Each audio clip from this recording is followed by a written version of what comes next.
where is this going next? Because if you're going to start having parents essentially be called abusive because they won't jump on board, then you take these policies, the schools hiding these things from parents, and you put them on steroids. You have a situation where, do parents start losing their children more because they're not, going alongside with this whole crazy gender idea? Where is this headed in America? Well, it's always good to talk to you. It's been a while, and I just I thought we've got a lot to talk about. You've been writing a lot of articles, and I don't know, where do we start? Yeah, I got to tell you, I am captivated, and I'd love to get your take on this, by what is happening with social conservative values right now in America. That America, according to Gallup, and Gallup is well respected. America is shifting right on social issues, and that has been really fascinating to watch, particularly in the past couple of months. Well, the reason for that is that, I talk about this a lot wherever I go. Americans are basically nice. Americans are basically, nice, sometimes nice to a fault, and we kind of go along with things. And people say, well, we want to do this. And we go, oh, okay. And they say, well, we want to do this. And we go, oh, okay. And I think that is how we have kind of moved along through the decades. It's how we got the approval of same-sex marriage, which to me seems at least slightly crazy. And the reason, I want to be clear, the main reason is because people like me had a sense that what advocates of same-sex marriage were saying wasn't true. What I mean is they were making the case, which would appeal to many Americans, that, this is our business and we should be able to do what we want. Just let us be who we want to be. And I think a lot of Americans said, well, yeah, that sounds fine. But what has happened, in other words, what was the edge of this kind of pride movement, turned into something so preposterous, so sick, that tons and tons and tons of Americans said, hey, excuse me, this is insane. This is madness.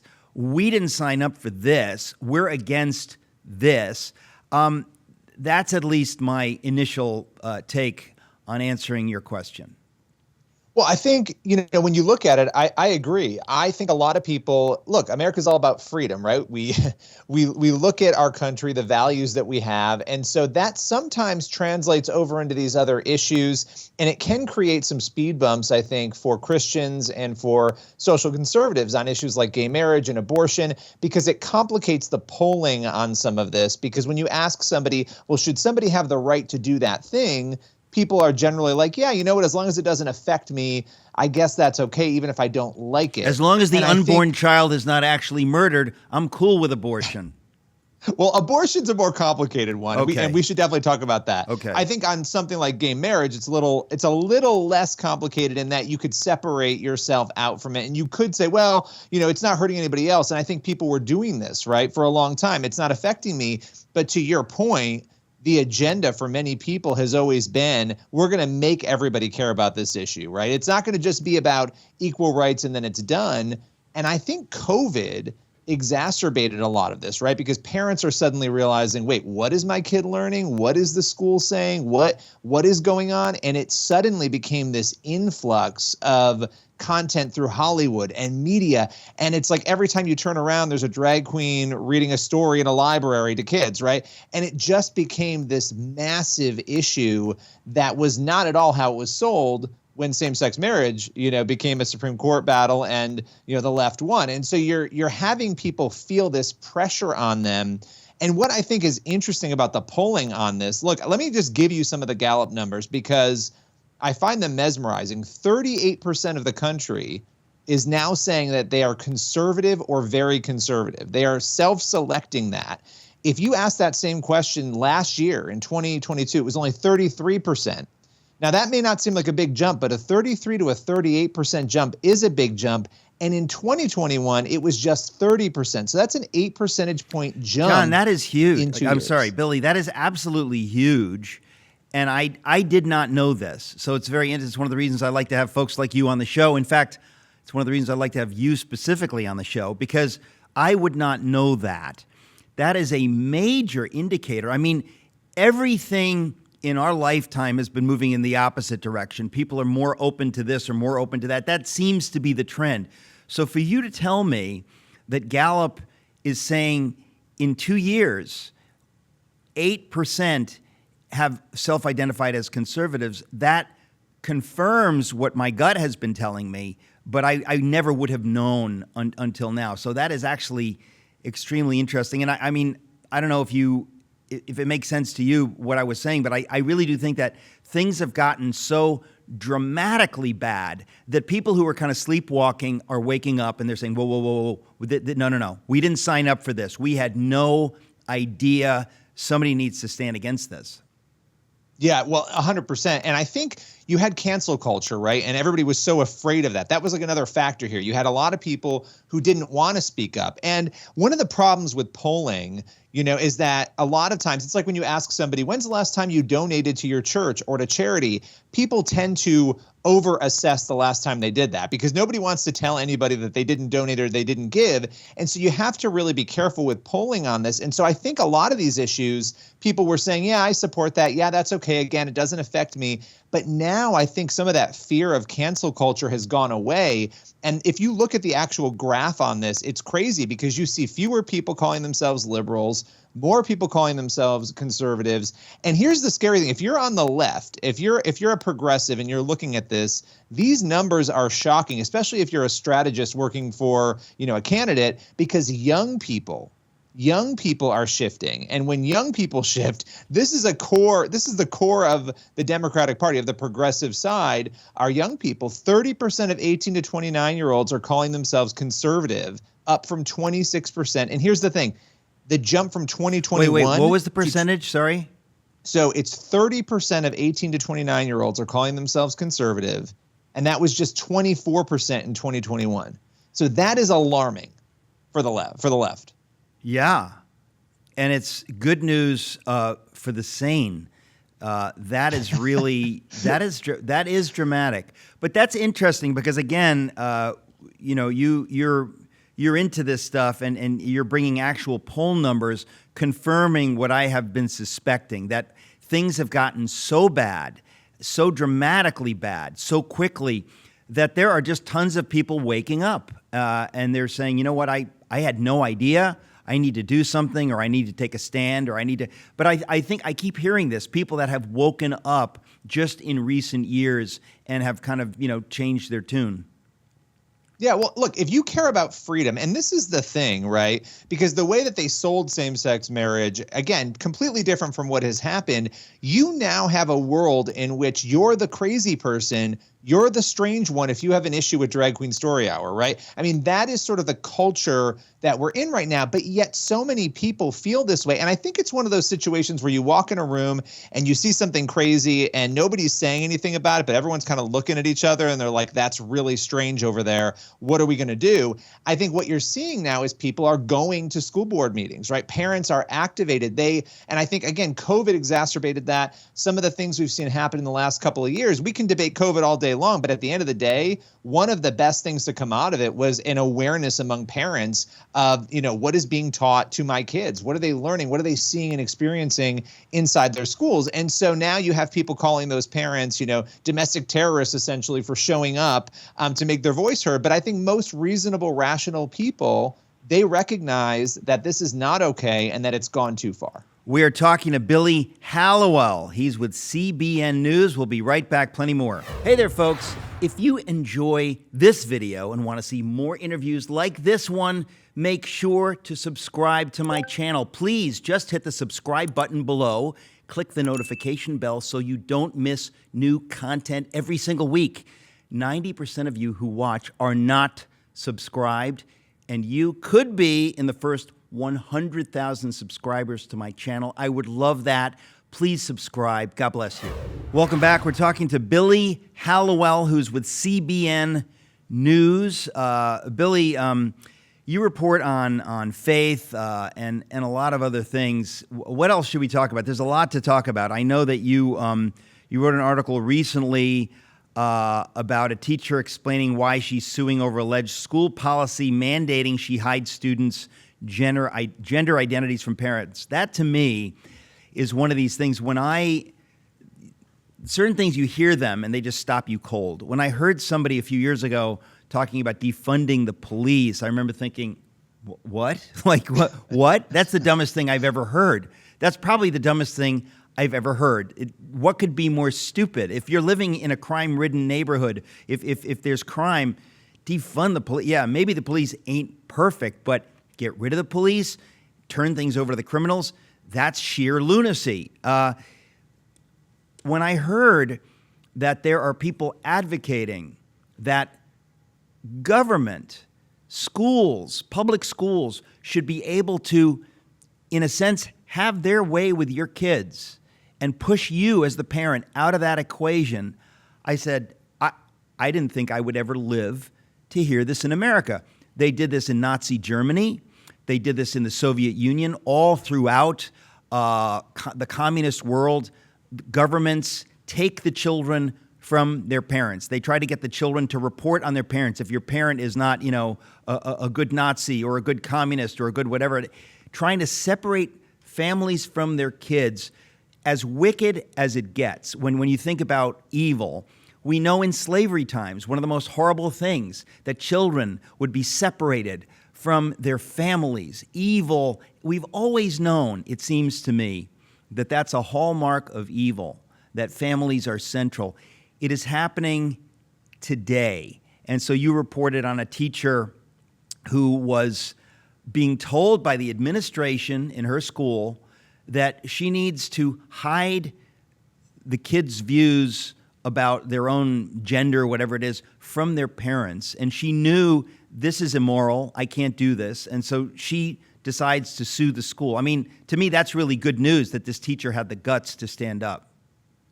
Well, yeah, this has been the thing with this topic, because I have wondered, okay, when are teachers going to start to stand up? Because once they get pressed in upon, right? Once a district says you need to violate your conscience, you need to sign on to this, then you have to make a decision. And some people are going to decide, okay, well, I'm just going to teach these things or do these things.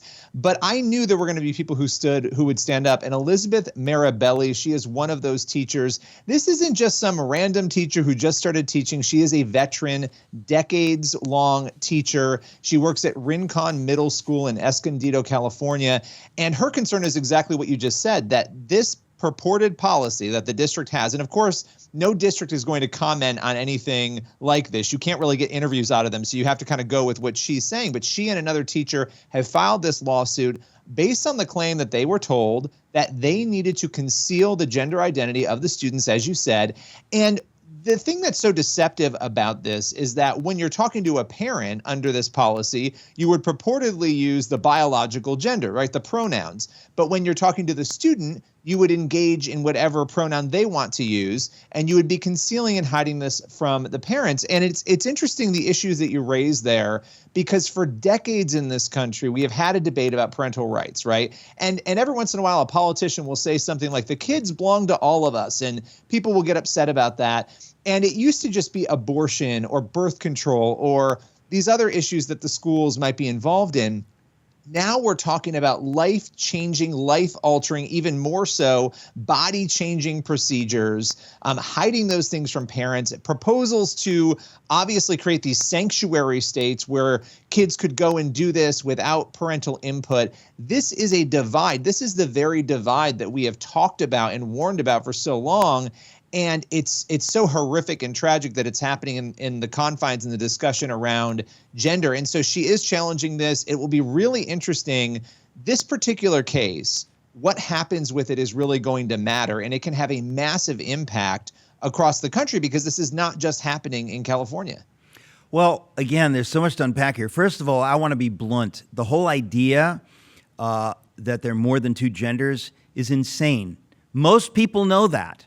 Don't go along with it, ladies and gentlemen. Do not go along with it. The idea that a kid could say, oh, I want to pick this other gender, I want you to call me this, that's nonsense. And if you love that kid, you will not go along with it. That's number one. So the idea that kids are being encouraged toward this insanity, toward this dysphoria, is really, really wicked. And part of it for me is you've got to get your kids out of these schools. I mean, if I were in California, I would either move out of California or get my kid out of a public school. I say to people everywhere, please homeschool your kids. You've got to save your kids from these monsters that do not have your kids' best interests in mind. They are ideologues. They are maniacs. It would be like letting your kid go, to the Hitler Youth. If I had an opportunity not to have my son or daughter go into the Hitler Youth, I would get them out of there. Germans didn't have that responsibility. I've told the story many times. My mother missed it by 1 year. If she'd been a year older, she would have been enrolled in the Hitler Jugend or the whatever the female version of that was. If you were in Germany in the Nazis, they were doing this. They were taking kids away from their parents, brainwashing them with Nazi ideology, and you as a parent didn't dare say one word. That is now happening in America. And if people have options on this and you don't exercise those options, folks, you're crazy, because they are genuinely coming for your kids. I mean, just to hear you talk about this, John, this is chilling, but we need to talk about it. It's interesting, when you look at, I sat down and talked with Maribelli, this teacher, and she was saying to me, look, I was pretty scared at first because I thought they're going to write me up. They're going to put this in my file. What am I supposed to do? And she didn't have any students coming to her and asking her to do this. So at first, she was sort of watching and waiting and seeing what was going to happen. And then kids started asking her to conceal from their parents. It started to happen. And that's when she said she knew she needed to act. She said, I realized I was in a really tough space because she likes to keep in contact with parents, right? To talk about behavior, social issues, emotional issues, academics. That's something as a Christian and as a teacher that's important to her. It should be important to any teacher. And she knew that she was going to get in trouble for speaking out on this. And so she sought the Thomas More Society, and they've come alongside her to help her. But, you're dealing with a number of issues here, too, because there is a lot to unpack. You have the parental rights, right? The parental rights issue here is huge, but you also have the First Amendment rights of teachers. And I think those two issues are incredibly important. And I think in order for this to change and in order for this to be challenged, you have to have people like her and this other teacher she's working with stand up, because it has to happen within the system, since it is their rights as well. You've got, again, the parents and you've got the teachers here to contend with. Well, what's interesting to me, though, and this is how wicked it is, how evil it is, that you have the pride lobby, let's call it that they have found an evil, clever way in. In other words, you would think that, okay, kids go to school and they learn math, they learn English, they learn history, they learn science. Maybe they take metal shop or wood shop, or they take gym, but the idea that people who are not the parents would be weighing in, would be voices on deeply personal things. You say, no, that's not what education is for. That's not what my tax dollars are paying for. I'm not paying my children to be indoctrinated in any direction. I'm paying for them to be educated on the basics, but over time, a lot of these ideologues who really are at war with, God's values, with American values, they have found a way in through the teachers' unions and so on and so forth, are exercising this control. And you're right, it was only during COVID that a lot of people kind of woke up and said, what in the world is my kid getting? And this is with taxpayer dollars. I mean, it's a stunning moment in American history.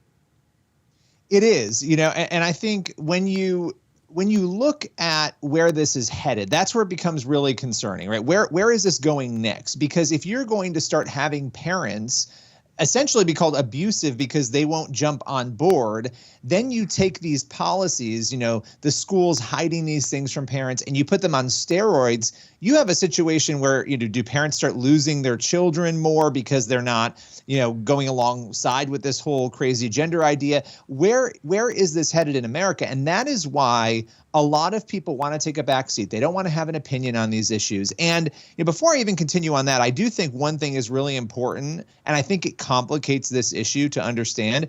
There are ideologues at the center of this. There are people who are pushing this, as you said, but a lot of other people, a lot of other well-meaning people have been swept up into this under the guise that they are doing the right thing. Billy, you were just talking about this situation with parents being separated from their kids, kids being separated from their parents.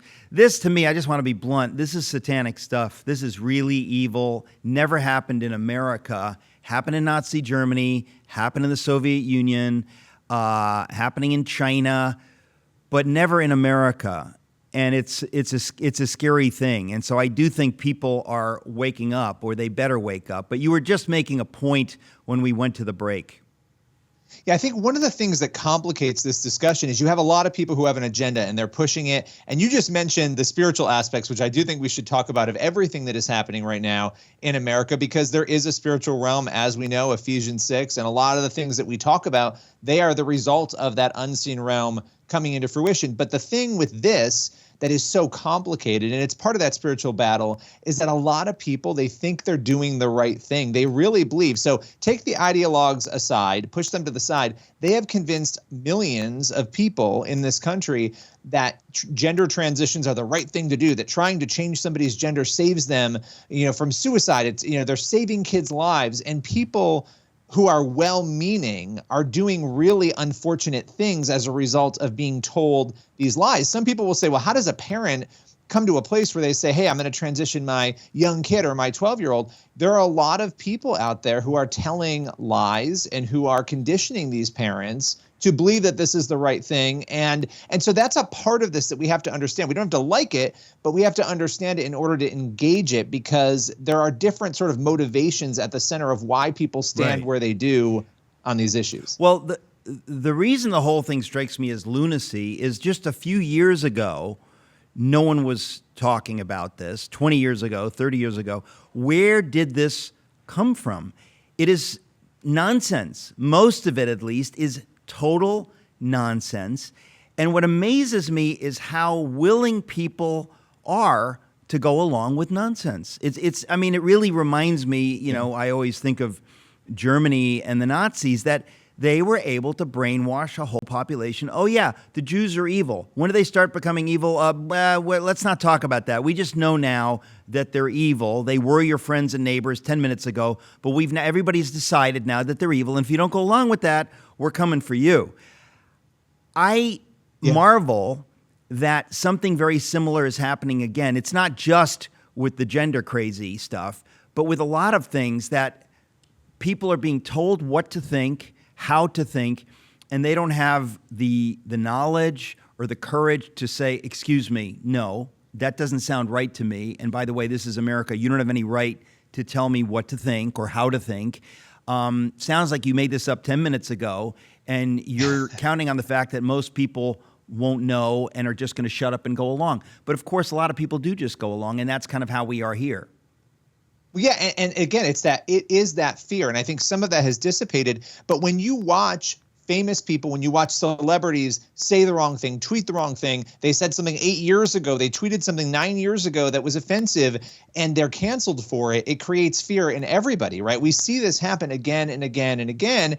And so then good people say nothing because they're afraid, if I say something, what's going to happen to my life, my career, my job? I think we've cracked that ceiling a little bit, and there are people who are willing to step out and to speak out because they're realizing, wait, there are a lot more people who agree with me on this than I realized. And they're also realizing, we're losing this country. We're losing young people. This entire conversation on gender, I mean, where are all the people concerned with medical ethics? How much money is being made off of these kids? These are lifetime patients. I mean, there are so many things. What other issues aren't being addressed, right? What other mental issues aren't being addressed outside of the one that we know is present, making people feel this way? So there's a lot going on here. And, to your point, though, and I think this is the biggest thing. For years, I wrote a book on this years ago that we talked about. I came on the show here. It was called Fault Line, and it was about how Hollywood, media, and universities were conditioning and are conditioning people to be progressive, to be secular, to be anti-Christian. And what is the effect of that? We're watching the effect of that right now. You can convince an entire population of anything, right? Look at Hollywood. They've been very open. And again, a lot of people are well-meaning. They think this is the right thing. So they'll put trans or LGBTQ themes in shows and movies. And young people are growing up on this stuff. Why would you question it if it's only presented one way? We see that with abortion. We see it with, hey, you should hate America because America is a terrible country, right? So again and again and again, we see that indoctrination happening. And now we're on tablets, smartphones, devices, computers nonstop. These messages are just constantly coming at us.